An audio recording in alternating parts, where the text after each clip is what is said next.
Amigos, amigas, how are we doing? My name is Manuel Reynaldo de Avila. I'm your Don Julio Tequila ambassador. You guys are here drinking tequila with me, which makes you guys friends and family. My friends and family call me Manny, so please call me Manny. When compared to the rest of the spirit world, tequila has been around for a blink of an eye. And yes, I truly mean a blink of an eye. Tequila as you guys know it. And the reason why I say this is because within that short period of time, it's incredible, it's outstanding for me to see how much the category has innovated, how much it has evolved. You see, tequila is the spirit of Mexico, both literally and figuratively, right? It is born out of passion and it is born out of celebration. Those are two things I want you guys to truly understand. That is very key to our culture. Tequila is born out of passion and it's born out of celebration. And I say this because it wasn't too long ago that I remember the way we used to celebrate by drinking tequila is by drinking out of a goofy little glass that we call a shot glass. But most importantly, this is the most relevant part, is that the way we used to really keep it down is by quickly chasing it with some lime or some salt. But we are now blessed with much more luxurious pours, much more premium pours. But I think we first need to kind of understand some base knowledge about the agave and the history, right? So the history of agave goes back millennia. I'm talking about pre-Aztec, pre-Mayans, pre-all of that. And there's a bunch of different legends, but it all kind of gets distilled down to like one cohesive little story. And that story kind of goes a little something like this. Back in the day, there was an earth-shattering storm. I'm talking thunder, lightning, rain, fires everywhere.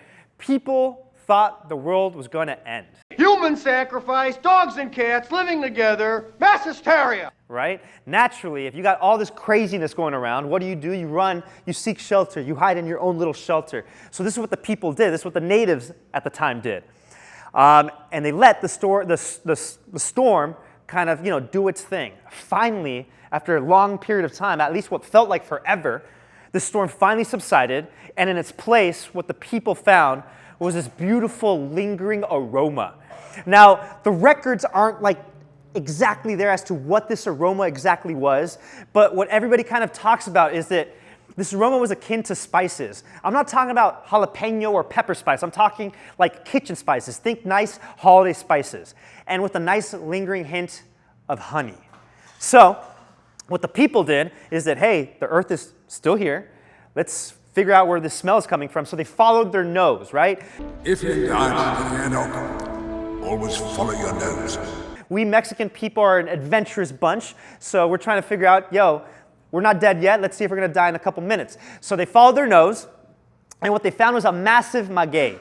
So we in Mexico call the agave a maguey, okay? So whenever you guys hear me say maguey, that's what I'm talking about. And what they found was a massive maguey, a massive agave. It says that it's honestly, legends say that it was about this big, like the big old archway. These things could grow to be super huge and massive. And what they found was presumably that it was split down the middle by a lightning bolt. And when this happened, it charred the edges and it charred the insides of this agave. And this is where the smell was coming from. And out of it was oozing a white, milky substance.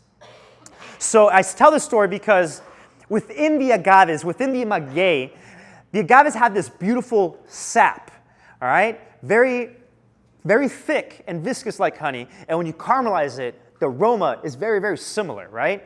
And when this sap sat and oozing, because it was, through the storms, it kind of just sat there and was caramelized, there's these sugars in there, and they started fermenting, all right? So these natives, what they did is they see something on the ground, it smells delicious, they don't know what it is. Naturally, you do what you do, you taste it, right? You taste it. You don't know what it is, you taste it. So they tasted it, and thank goodness they didn't die. We're all, my people and I are here, so we lived. But what they found was that they started to feel a little bit vibey, a little euphoric, right? So what they discovered was alcohol. My amigos, this was the predecessor to pulque, all right? And for those of you guys that don't know what pulque is essentially a wine that comes from the agave plant, a mezcal wine. I want to talk about the term mezcal, and my friend Perla, I'm sure, is going to talk a lot about mezcal as well, but I get a lot of questions. Manny, what's the difference between tequila and mezcal? Honestly, guys, I'm going to simplify and I'm going to let Perla do all the awesome, beautiful, like nerdy stuff with mezcal. But I want you guys to think of mezcal as an umbrella term, okay? The same way wine is an umbrella term, right? You got reds, whites, sparkling, all underneath it. The same way whiskey is an umbrella term. There's a bunch of different whiskey, right? All bourbon is whiskey, not all whiskey is bourbon. All champagne is wine, not all wine is champagne. All tequila is mezcal, not all mezcal is tequila, all right? So mezcal is the term given to all distillates that come from the agave plant. There's a bunch of different type of varieties of agaves, right? Cuiche, Madre Cuiche, Tobalá, Coyote, Espadín, it goes on and on and on. There's also Blue Weber, all right? Today we're gonna be focusing on Blue Weber, at least with me, because that is what tequila is made from. So that's getting back to that story. You know, now this is the predecessor to pulque, right? Then fast forward, the Spanish come, they start colonizing, and with it they kind of bring the expansion of distillation, right? And then from that, fast forward to the early 1700s. We now have tequila being produced out in Mexico. But Manny, you said tequila's been around from the blink of an eye. The 1700s is quite a long time ago. Yes. So there was always a cartoon that had a man drunk with a sombrero, and then there's a bottle with 3 X's. What's in this? I have no idea. So this is back to those times, right? Tequila was very, very rustic, all right? So tequila, as you guys know it, didn't come to be up until around the late 1970s, early 1980s. The reason for this is that is when the Norma Mexicana was established. Now, the Norma Mexicana is the law that dictates everything about tequila. It tells you how you can make it, where it needs to be, where it can be produced, where the agave can come from, so on and so forth, right? And what this Norma established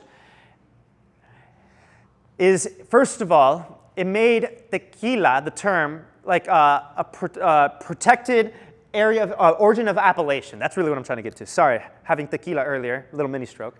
But really what it said was, in order for your spirit to be made or be called tequila, it could only come from 181 different municipalities within Mexico. That further gets distilled into 5 different states. Can anybody tell me one? Jalisco, yes. Jalisco, Nayarit, Michoacán, Tamaulipas, and Guanajuato. There we go. These are the 5 different states. I don't know who here is Mexican or who here has Mexican homies. Like I said, we're a rambunctious bunch. At least my family likes to push the boundaries and bend the rules. So if you know, you got this weird Norma Mexicana trying to tell me what to do, por favor. Yo hago lo que me da la gana. I do what I want, right? So who's going to come here and tell me how I need to make my tequila? So really, you know, until you had a policing body, people were it was still the Wild West. Now, this policing body that went around and made sure that all the tequila families and all the tequila producers were on the up and up following the Norma Mexicana wasn't established until the 1990s. Yeah, the 1990s. So when I say tequila has been around for a blink of an eye, I truly, truly mean it.